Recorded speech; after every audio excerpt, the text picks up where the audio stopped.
이슬람교도를 믿는 무슬림들이 먹는 음식인 할랄 음식은 아직 우리에게 생소한 음식이죠.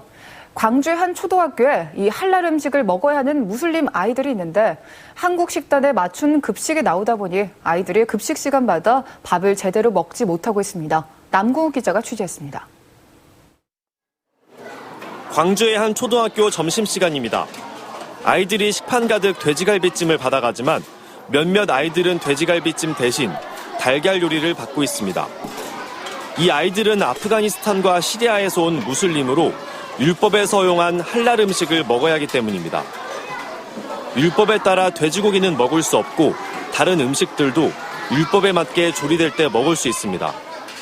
아이들은 급식이 입에 맞지 않는지 먹다 말기도 하고 반찬은 안 먹고 밥만 먹기도 합니다. 다 했어요? 먹을만해?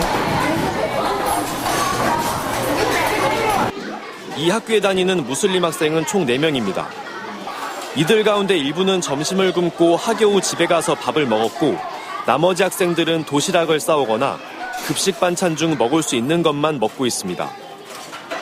시민단체는 학생들의 인권과 다양성을 존중해야 할 교육청과 학교가 소극적으로 대처하고 있다며 이 아이들의 인권은 누가 지켜줄 것이냐고 목소리를 높입니다.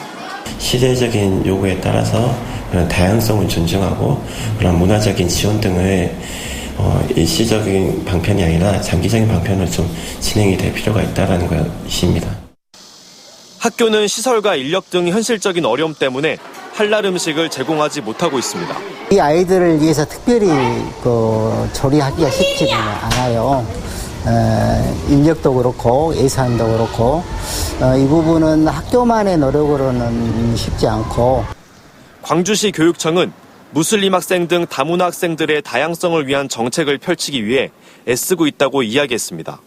다만 무슬림 등 특정 집단에 대한 지원을 바라보는 일부 곱지 않은 시선이 우려돼 적극적인 정책을 펼치기 어려운 것이 현실이라고 덧붙였습니다. 어떤 아이들은 채식만을 하는 학생들도 있고 아토피로 인해서 음식을 가려먹는 학생들도 있을 때 이런 학생들에게만 따로 무엇을 제공한다고 했을 때는 거기에 대한 역차별이다. 아니면 왜 우리한테 제공하지 않냐라는 그런. 우리 국민도 아닌 특정 집단에게만 혜택을 제공한다는 곱지 않은 시선은 다문화 사회로 채 진입하지 못한 우리 사회의 과도기적 현상 가운데 하나입니다.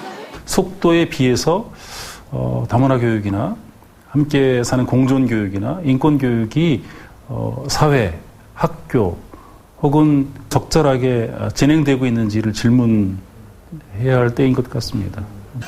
광주에서 학교를 다니는 외국 국적 학생 등 다문화 학생은 3,500명으로 3년 전보다 50% 증가했습니다.